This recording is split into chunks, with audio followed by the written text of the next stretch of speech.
It is now emerged that some parliamentarians are already seized with the preliminary process that could see the 2028 national elections deferred for 5 years, and the President Emerson Mnangagwa's term also in office similarly extended. Zambi namashoko ashamisa vanhu vachiona kuti aiwa zvatiri kuona kuti ma2028 polls atakuona akutokanzelewa aya zvatova chokwadi kutongoti vakomana takutotasira mamwe muna 2033. Zambi namashoko anokudanirwa pana mudogo wa subscribe wa like what on the bell icon tipina pana Mudende News muri kuona tiisela raunguritsa hanzi MP's gate 2033 bid underway.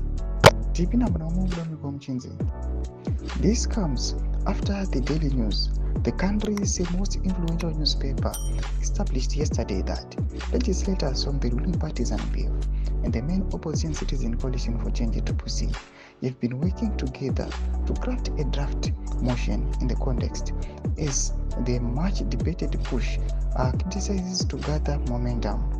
Ndio mashoko achikunoti panguva inoi aiwa vakomana tiona newspaper anotaurwa nevarudzi Daily News rabuditsa mashoko ekuti aiwa vakomana vemain opposition and the regime they are working together aiwa kuti vakwanise kustopa vaextende mapolls apedza muna 2028 apushiwe 5 years more kuti mutungamiri wenyika yeZimbabwe atonge 2 terms kana kuti 10 years dziri consecutive pasina kumboenda kumapolls kana kumaelections kana kumbokriticizwa neopposition ichiti aiwa ngavabve vakomana timbozamawo timbopindawo. Mashoko vari kuona kuti aiwa involvement aiwa the main opposition aiwa iri kutungamirwa another zimwe panguva muziva kuti aiwa mutengesi panguva inoi yanyazoratidza kuti all the processes vakomana zvese vakazvimonopolize zvese zvikabvisiwa hapasina kana legitimacy opposition ichionekwa kunzi aiwa yatongova ruling party ZANU-PF iri kutonga kana kuti iri kuoverseer zvese. Tuze mafungiro enyu muri kudipa musobo chitiko ichi muna comment section medu.